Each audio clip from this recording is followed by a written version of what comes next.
Hello, everyone, and welcome to my podcast, Courage to Overcome, where I talk about destructive, manipulative people and relationships and inspirational and motivational content. Today, I want to talk about difficult people and their manipulative tactics. So, to start off, I just want to tell a story, which I will call The Boots. So it's the end of school and a teacher is struggling to put a pair of boots on a child's feet. The child says to the teacher, they're on the wrong foot. Or they're on the wrong feet. So she struggles to take them off and put them on the right feet. So then he says to the teacher that the boots were not his boots.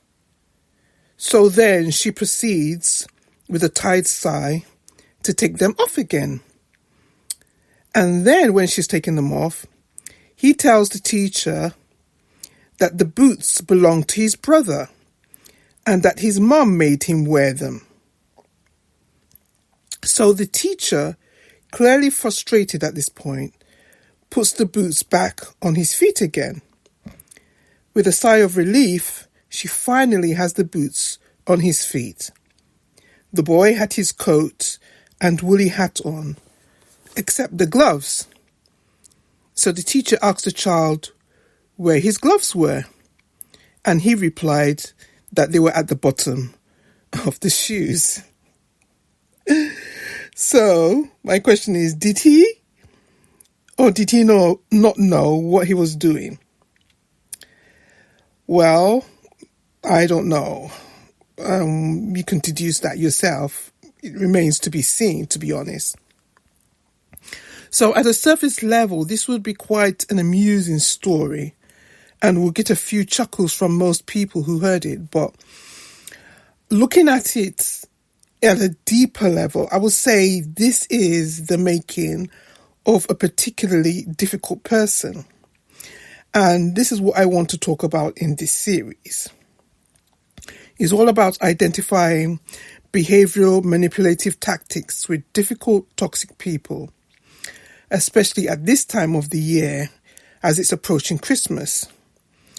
Christmas, I mean, it's the season to be jolly, tra-la-la-la-la-la-la. Unfortunately, that may not be the case for some people this season, especially if they are living with a mean or difficult person or persons, or maybe you have family members that you are supposed to attend for Christmas and you are particularly dreading it.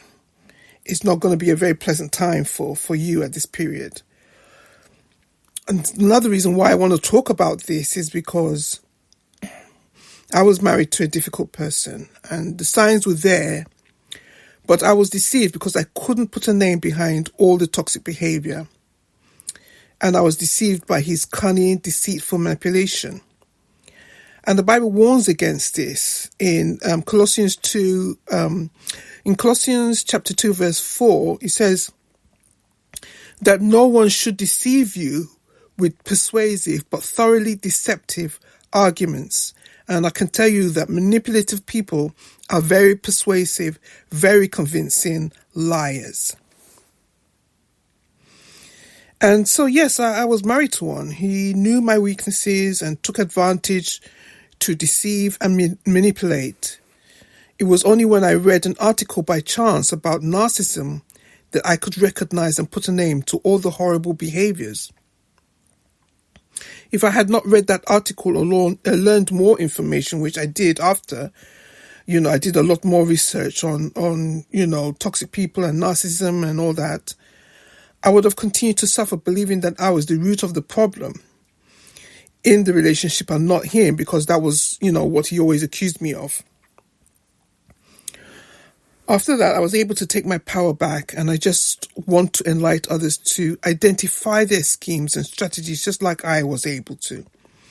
And I want to shed more light on destructive behaviors and emotional manipulations. So that's why today I want to talk about gaslighting. Now, what is gaslighting? Gaslighting is a form of manipulation that seeks to sow seeds of doubt in a targeted individual or members of a group, hoping to make targets question their own memory, perception, and sanity. Using persistent denial, misdirection, contradiction, and lying, it attempts to destabilise the target and delegitimise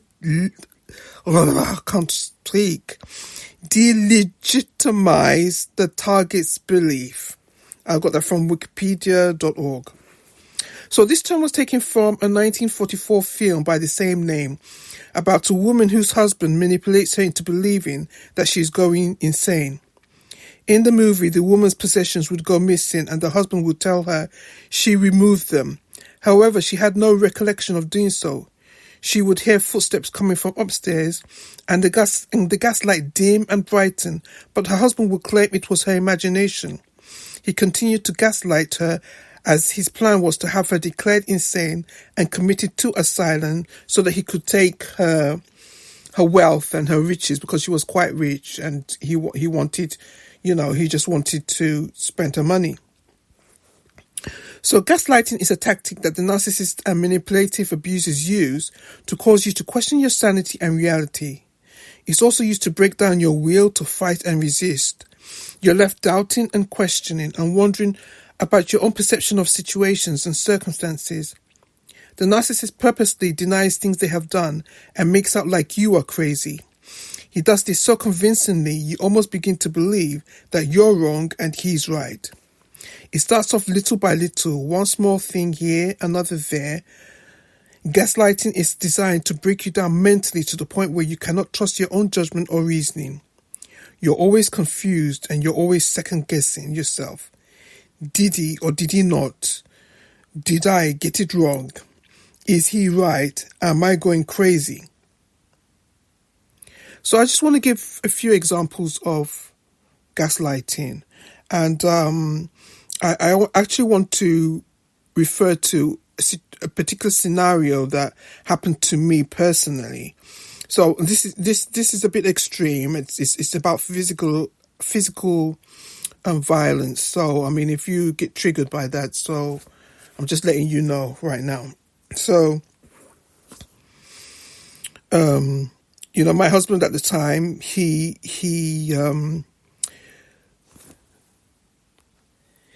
had asked me to do something which I refused to do, because before then he had told me he didn't want me to help him to do that. And then all of a sudden he wanted me to help him. So I said I wasn't going to help him.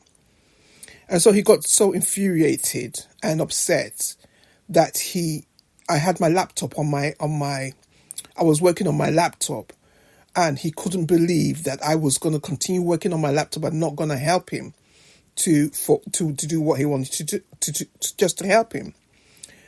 And so he was so infuriated. He charged into the bedroom, grabbed hold of my laptop, and started trying to get it out of my hand, which I was so scared. I, thought he was going to take the laptop from my hand and bash me on the head with it. So I just kept holding on to it for dear life. I said, what are you doing? What are you doing? Stop. And he was twisting the laptop, twisting it. And I wouldn't let go. So he used his head to hit me in the head.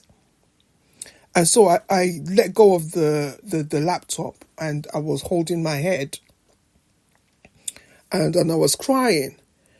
And then obviously the laptop was destroyed because he had twisted it. So he took the laptop and he threw it on the floor and then walked out of the bedroom.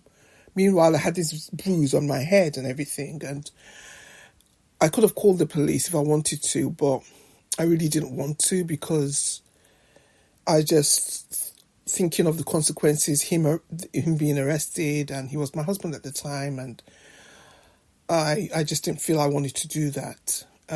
He's no longer my husband. He's my ex-husband right now. So, yeah. And so later on, during that week, I told him I didn't want him in the bedroom. I didn't want him near me. I sent him a text. I don't want him near me. Don't come near me.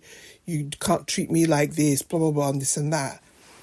And then he sent me an email and says he doesn't know what I'm talking about, that he never touched me, and that I'm lying, and he didn't do anything to me, and that all these years that we've been married, that, you know, how can I, and then he said to me, how can I have headbutt you in the face when I had head surgery a few days ago?